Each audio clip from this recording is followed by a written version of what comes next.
Next, we'll move to the second value box. You're going to need a 4H pencil for this. All you'll have to do here is shade in the box with an even second value.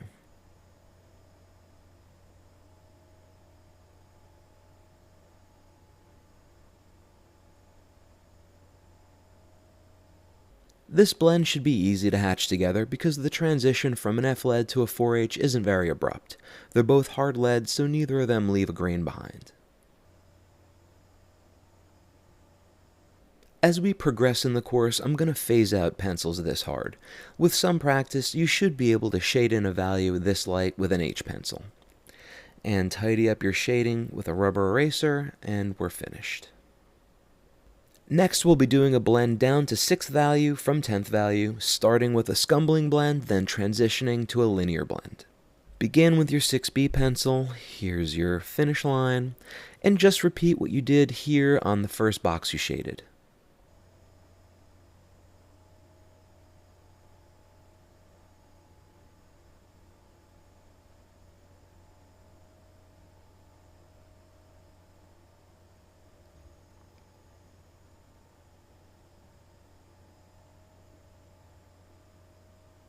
Build it up to here, just like before.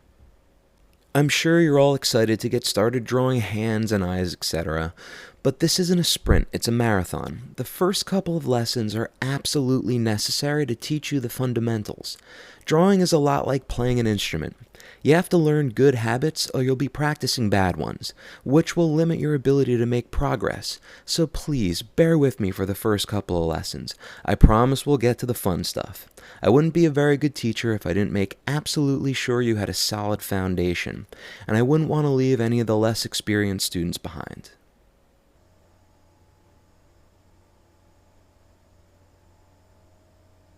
That looks good, let's move to a 4B pencil next.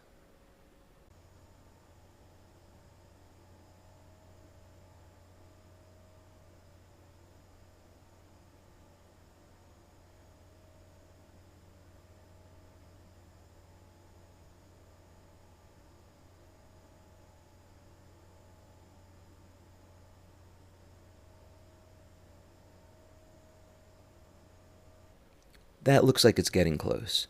For the overlap transition, change to a linear blend. A linear blend is like cross-hatching, but instead of going over your lines in different directions like plaid, only make lines in one direction, like you would see in a comic book. We're going to switch to a 2B lead next, so you're going to create the crosshatch with that. Doing that should help make the transition less abrupt. Okay, let's move to a 2B pencil and start the linear blend. And since the 8th value blend is going in the opposite direction, it will just naturally hatch into it. When you get to the 8th value, scumble over the whole box with your 2B pencil. It's not going to change the value, it'll just fill in the grain and make the gradient and texture look smoother.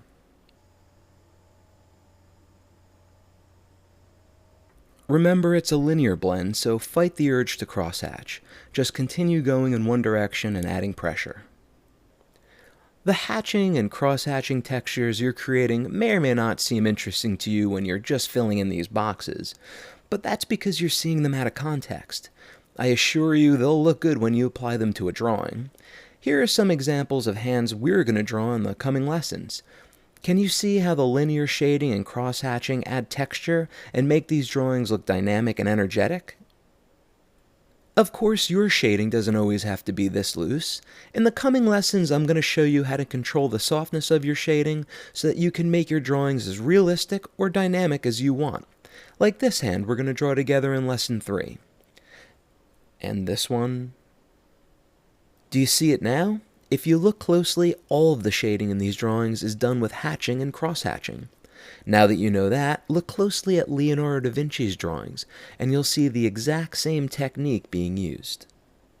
This shading exercise is extremely important because I'm making sure you start off with good habits. Otherwise, you would be practicing bad habits, and for those of you who already formed some bad habits, this exercise is designed to help you break them and get you on the right track. So even if they occasionally seem a little tedious, be sure to finish each one. And this may surprise you, but at first, some of you may actually feel like you're getting worse at shading. That's natural. This is a great lesson my life drawing teacher taught me back while I was studying in college, and it really applies to learning anything. When you're doing a technique wrong, there's a limit to how good you can get at it. So, for example, if you're playing an instrument using improper fingering, there's a plateau that you will reach where you can't get any better without circling back and relearning it the right way. Of course, when you learn something new, you're not going to be good at it right away, so your performance will dip. But with some practice, you'll surpass your old plateau and reach a new level. Just erase anywhere you went outside of the lines, and let's move on to the next set of boxes. For the next exercise, we'll be using a blending stick that looks like this, called a tortillon. I find that they're helpful for beginners to get smoother gradients, although I should state that I'm firmly against them because they make you lose all pencil texture. But I would be remiss if I didn't explain all the different methods to shading in this course so you can choose for yourself. Fair warning, for those of you who like blending sticks, I'm going to make it my business to wean you off of them as you progress in this course. They're very inexpensive, but you don't even have to purchase them at the store. You can create a makeshift tortillon just by tightly rolling up a small piece of paper and taping it so it doesn't unravel. As you can see, I'm using a 5B pencil, and just like in the previous boxes, I've gone into the next box to create overlap.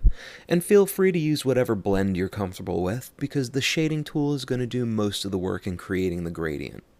Just keep building up the value until it matches the 9th value box in your grayscale. That looks good enough. It doesn't have to be perfect because the blending tool is going to smudge the pencil leads to create the gradient. Next, we're going to transition from 9th value to 6th value, so I'm going to switch to a 2B pencil.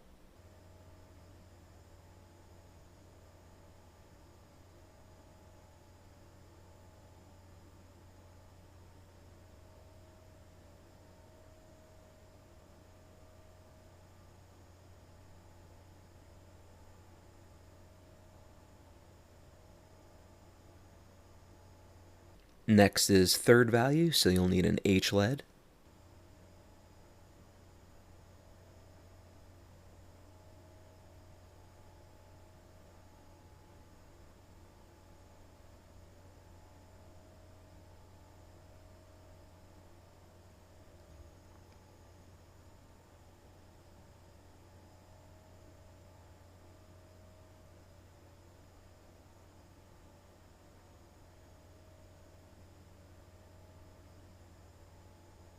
I'll use a 4H pencil to help the transition into 1st value, but for those of you who are getting better at controlling pencil pressure, that shouldn't be necessary. What we're left with is a series of different pencil textures that are rammed together, for lack of a better term, and this is where the blending tool can come in handy. It's incredibly easy to use, just rub it over the blend you want to soften and it'll smudge your shading together as well as get rid of any pencil grain left behind by the softer leads. Your transition from 9th value to 1st value should be incredibly smooth.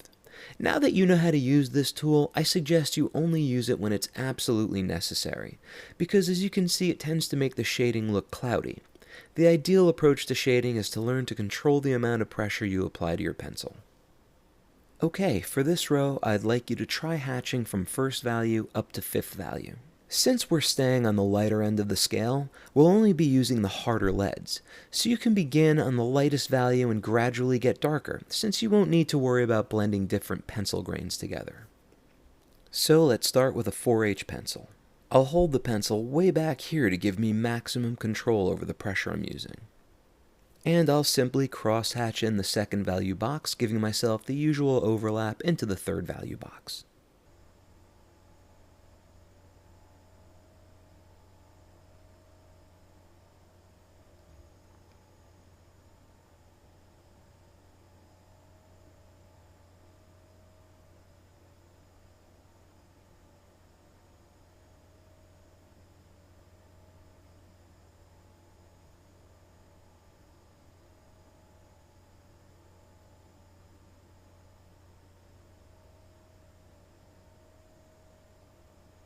Okay, moving to 3rd value, I'll pick up an H pencil and do the same.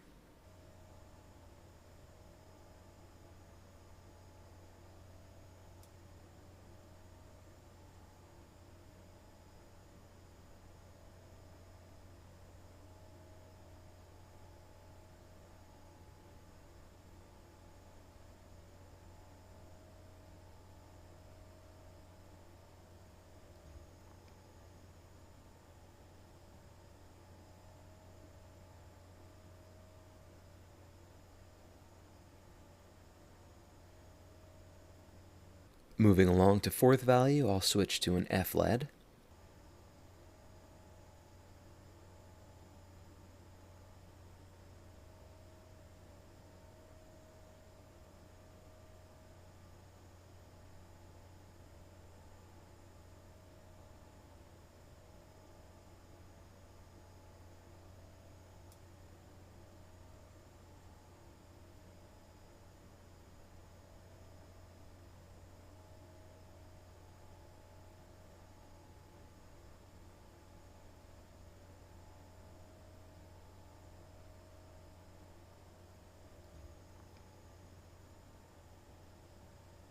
And finally a B pencil for fifth value.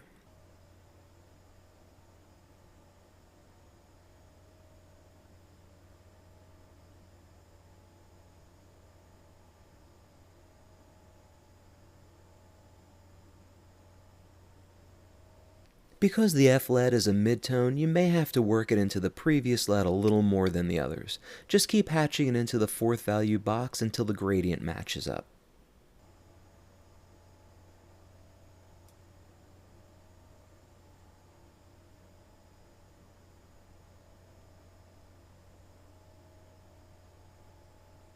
Clean up your line with a rubber eraser, and let's move on to the final row.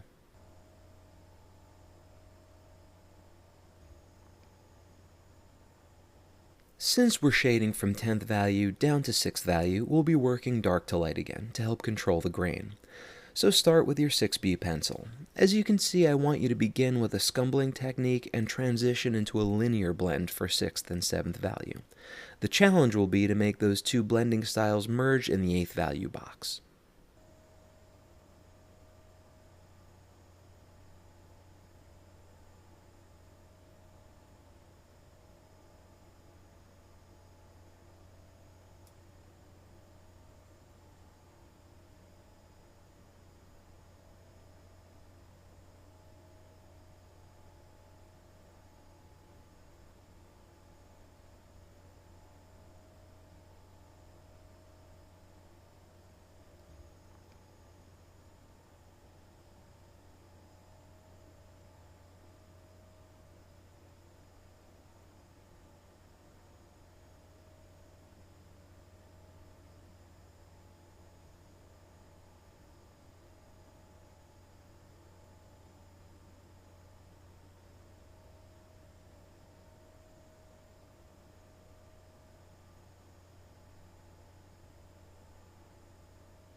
I'll change the direction of my pencil line right about here, and I want it to overlap about this far.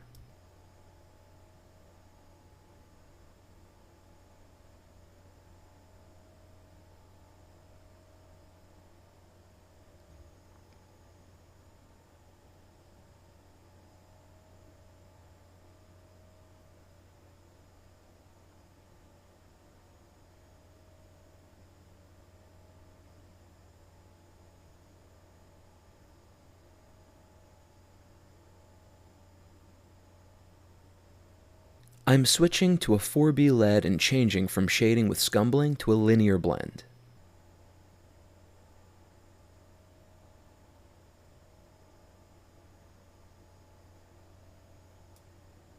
I've decided to change directions. I want the angle of the lines in this blend to go from bottom to top. You don't have to, I just thought it would be beneficial for you to see some variety in my examples.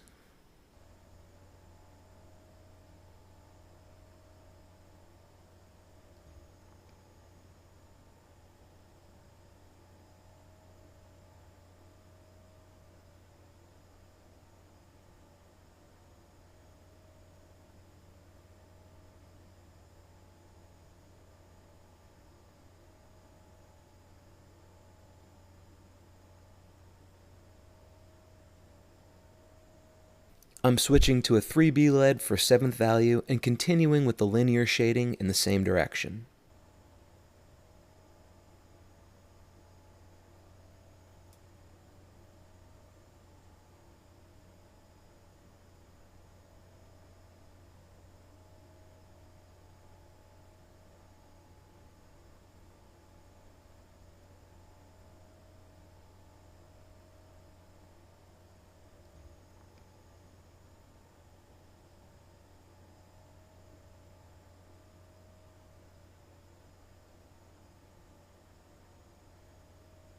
Finally move to a 2B lead and continue to keep your hatches parallel.